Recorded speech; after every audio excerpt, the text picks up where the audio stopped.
Hi, Spy Film here. Today I'm going to explain a fantasy horror movie called Frankenstein. Spoilers ahead, watch out and take care. The movie opens in the year 1857 when a Danish Navy ship bound for the North Pole becomes stuck in ice. Under the orders of Captain Anderson, some hungry and exhausted sailors try to free the ship from the ice. At night, they hear an explosion in the distance, so an expedition sets out to investigate the source. They observe the snow covered in blood, although none of the sled dogs they find are injured. Soon, they find a wounded man and learn he is wearing a prosthetic leg, right when they hear a ferocious roar in the distance and see a huge shadow. Next, the crew carries the wounded man to the ship while a gigantic creature also approaches them, and the crew shoots at it. But it barely affects the creature, and he manages to kill 6 men who get in the way. He boards the ship and demands that the captain hand over the wounded man, whose name is Victor. But the captain refuses. The creature is repeatedly shot with a blunderbuss and falls overboard, after which the captain fires at the ice and causes the creature to sink. Later, Captain Anderson introduces himself to Victor and asks about the creature who has killed a lot of his men, but assures him that he is dead. A shaken Victor says that the creature is not dead and will soon return and kill many more men if they do not hand him over. A stunned captain asks, "Who the hell created such a monster?" And here, Victor shockingly admits that it was he. He then reveals his name is Victor Frankenstein and proceeds to tell his story. It all started when I got my first babysitter.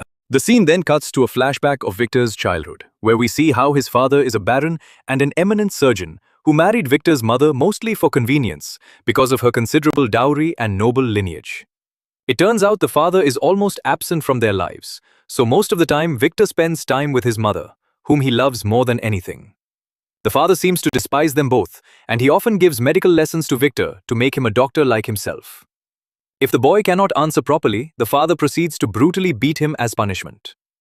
One day, while the father is about to leave, the mother, who is pregnant, goes into labor. So Victor begs his father for help. The man rushes to process the delivery, and the mother gives birth to a healthy boy, but unfortunately, she dies in the process. This leaves Victor devastated, as his mother was all he had in the world, and he struggles to cope with the grief. To make matters worse, the father seems to love the new child, William, and raises him with love and affection. Meanwhile, Victor is so affected by his mother's death that he decides he will defeat death one day and become much more knowledgeable than his father. Sometime later, the Frankenstein family experiences a downfall, losing most of their assets except for an estate. Victor's father also soon passes away, after which William is sent to Vienna, while Victor heads to London and then to Edinburgh, where he tries to expand the narrow confines of the academic world. The scene then cuts to 1855, where Victor stands before the disciplinary court of the Royal College of Medicine. He says that while humans cannot control birth, they may one day be able to control death. He shows the body of a shopkeeper who had been given to him shortly after death. The brain is exposed, but still functional, including the spinal cord and vagus nerves. He has attached the arm of a carpenter with muscles, ligaments, and nerves connected. He then applies an electric current to each side, causing sudden spasms and movement. And the corpse even seems to groan. Oh yeah, Victor.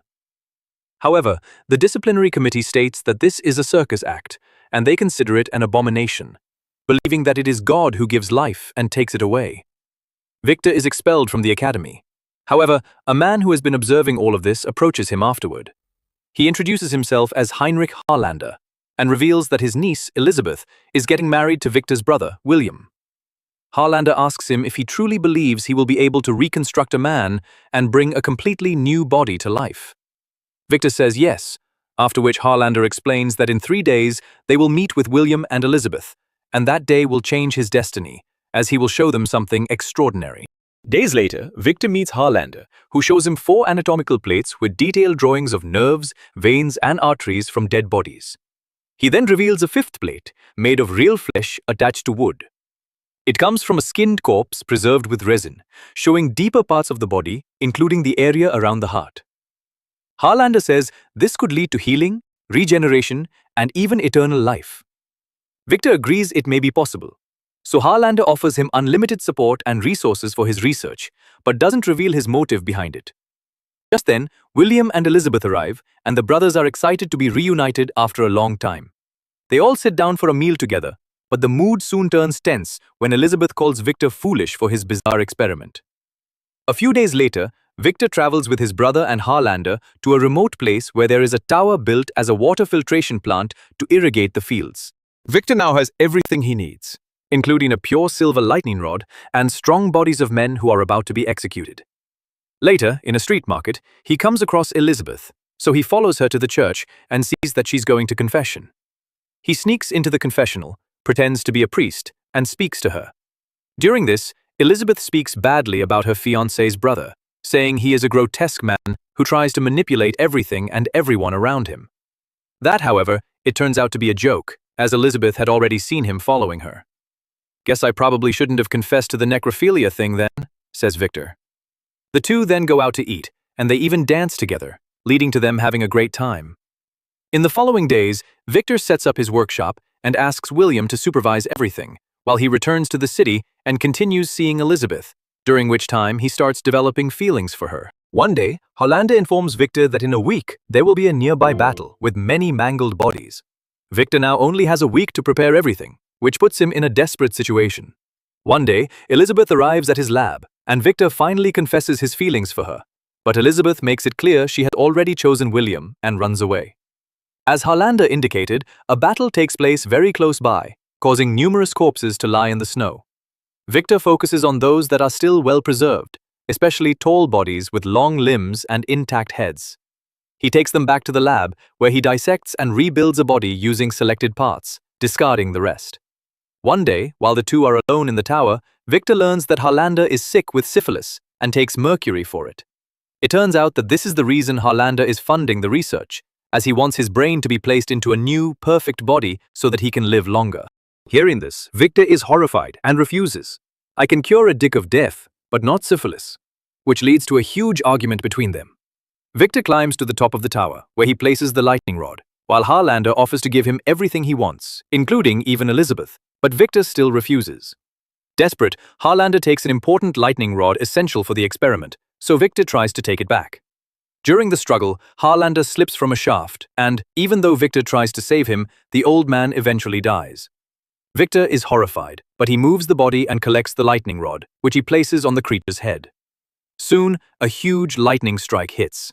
But despite this, the creation does not reanimate, so Victor believes he has failed and goes to bed. The next day, Victor is woken up by strange noises, and his eyes widen in shock when he sees the creature alive in front of him. This fills him with excitement, and he introduces himself, after which the creature also repeats his name. Victor teaches the creature to walk, and upon noticing that he is very strong, Victor decides to tie him up with chains. Weeks pass, and the creature shows great strength, but there is no change in his language, and he does not say anything beyond Victor. One day, he accidentally cuts himself with a razor, and Victor is shocked to see how his wound instantly heals. Over time, he becomes frustrated by the creature's lack of intelligence and starts to feel that he may have made a mistake.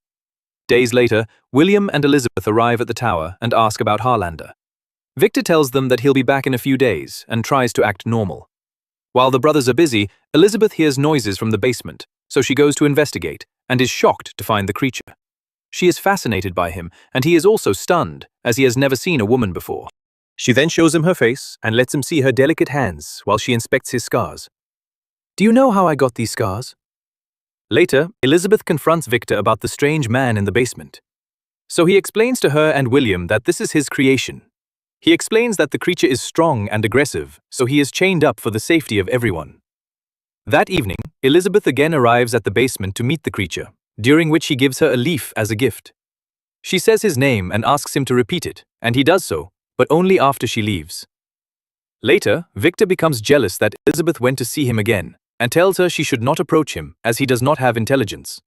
But she believes that his spirit may be purer than the common man, and says that she saw pain in his eyes, which is proof of intelligence. Later, Victor goes to see the creature and tries to teach him things, but when the creature does not respond, Victor begins brutally hitting him like his father used to do to him.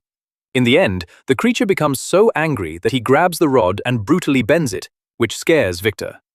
He then goes to see William and says that the creature is so dangerous that he killed Hollander, and even shows the dead body. William is shocked, while Victor says he does not want Elizabeth to know this, so he begs his brother to take her away. The next day, William says they must leave immediately for Vienna for some work, and takes Elizabeth away from there. After they leave, Victor decides to destroy the whole tower, so he pours gasoline everywhere and prepares to burn it down. Elsewhere, Elizabeth tells William that she has a terrible feeling and asks him to turn the carriage around. Meanwhile, Victor sets the tower on fire while the creature cries for help and repeatedly says, "Victor." When Victor goes outside, he suddenly feels guilty and decides to go back. But when he opens the door, a burst of fire throws him outside and he loses his leg. Just then, William and Elizabeth arrive, right as the tower explodes, leaving them horrified. The scene then cuts to the present, where Victor finishes telling his story to Captain Anderson, right when the creature bursts in with anger. He grabs the captain, who tells him to go ahead and kill him, which confirms his creator's story. The creature then realizes that Victor has told his side of the story, so he also decides to tell his side as well. It all started when I saw a Shakira music video. The scene then cuts to a flashback of the fire, during which the creature shouts Victor's name and begs for help, but to no avail. He manages to pull out the bar to which the chains were attached, after which he leaves and slides down a stream of water. Later, he wakes up on a shore, after which he heads into the woods and wears clothes found on dead people.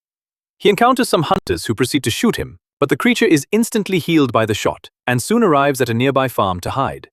There, the creature takes shelter in the mill gears of a farm and watches a family where a blind old man interests him the most. The old man often teaches his granddaughter, which the creature observes, and through this slowly learns how to speak. He wants to be a part of that family, so he begins helping them by gathering firewood and building a pen for their sheep. The family are amazed by this and thank their unseen benefactor as the spirit of the forest. The creature becomes their invisible guardian, and they even leave him clothes and bread in gratitude. Moments later, the family decides to head to the mountains to hunt wolves and will return only at the end of winter. But the old man refuses to leave and stays behind. After the family leaves, the creature finally appears in front of the old man, who welcomes him and notices he has difficulty speaking. The old man then touches him and asks if he was the one hiding in the gears of the mill, to which the creature says yes. From that day on, the old man and the creature start living together, sharing the food, fire, and company. The old man often asks him to read for him, so the creature also grabs a book and gradually learns how to read. Sometime later, the creature returns to the remains of the tower, where he finds fragments of Victor's notebook and realizes that he is not even a real person. He also finds an envelope with Victor's address written on it and a plaque with Elizabeth's image. When the creature returns to the farm, he is shocked to see the house being overrun by several wild wolves, so he rushes inside. The wolves attack him, but he easily manages to fight them off and drive them away. He then approaches the old man, who is badly injured, and during his last moments, the old man tells him he is a good man and a friend. He passes away just as the family returns home and is horrified to see the creature in their house. They begin chasing him and eventually shoot him multiple times, causing the creature to collapse into the snow. But he eventually wakes up days later and notices that his wounds have healed, though he feels more alone than ever, so he decides to visit his creator. The scene then cuts to Victor, who is getting ready for William's wedding, and soon arrives at the bridal room. He apologizes to Elizabeth for what happened at the tower, but she angrily slaps him and kicks him out. She then looks at the leaf that the creature gave her and puts it in a book. Elsewhere, Victor notices a huge shadow and calls for the creature to just come out. The creature then appears and says he has come because he cannot live like this forever and needs a companion. However, Victor only mocks him and says it was hard for him to abandon madness, and now it is tempting him again.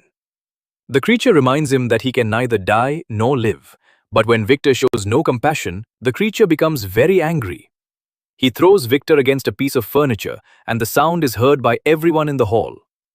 Later, Elizabeth arrives in the room and is shocked to see the creature, so she hugs him in excitement. Meanwhile, Victor picks up a gun to shoot the creature, but Elizabeth gets in the way and is hit instead. Just then, William arrives with other men, during which Victor claims the creature attacked her. The men rush to attack the creature, but he easily throws them aside, including William, who suffers a severe blow to his head when he is hit against some furniture. The creature then takes Elizabeth away from there, while Victor notices his brother is gravely wounded and apologizes to him. William then tells Victor that he is the real monster and passes away, leaving Victor devastated. Driven by grief, he grabs a shotgun and sets out to destroy his creation. Elsewhere, the creature brings Elizabeth to a cave, where she tells him that she has always longed for something she could not define, and that she found it in him. She eventually passes away, and soon Victor also arrives at the cave to find Elizabeth's dead body. The creature then appears and declares that unless Victor kills him, from this day forward, he will be Victor's master. After hurting him and making him bleed, the creature walks away, followed by his creator. From this day on, Victor continues chasing the creature and makes multiple attempts to kill him, but none of them are successful. Months later, they eventually reach the Arctic, where Victor has brought cartridges and dynamite to finish the creature. He sets up a camp at night, during which the creature appears and drags him through the snow, knocking over the lamp that sets the tent on fire. He then stabs Victor and notices that he has brought explosives to finish him. But the creature is not afraid of death, so he himself lights the cartridge and hopes this process will finally kill him. He tells Victor to run away, and as he does, the cartridge also explodes. Despite this, the creature is still alive, and his burned skin begins to regenerate, while Victor is in bad shape right when he is found by the crew members of the ship. The scene returns to the present, when the creature tells the captain that the blood outside the tent was his own, and that he knows he will bleed and suffer, but it will never end. At this moment, Victor finally repents his actions and takes the creature's hands before apologizing to him. He places his hand on the creature and even calls him son while begging for forgiveness. Despite everything, the creature also feels remorse and finally accepts his apology and calls him father. Moments later, Victor finally succumbs to his wounds, while the creature kisses him on the forehead and cries. Upon seeing all this, Captain Anderson is moved. Yar, that was fucked up. So he orders his men to let the creature go. The creature steps off, but before leaving, he pushes the ship with his enormous strength and manages to free it from the ice. This excites everyone, and the captain announces that they are returning home, which is met with applause from the entire crew. The movie then ends with the creature gazing toward the sunset as tears flow from his eyes.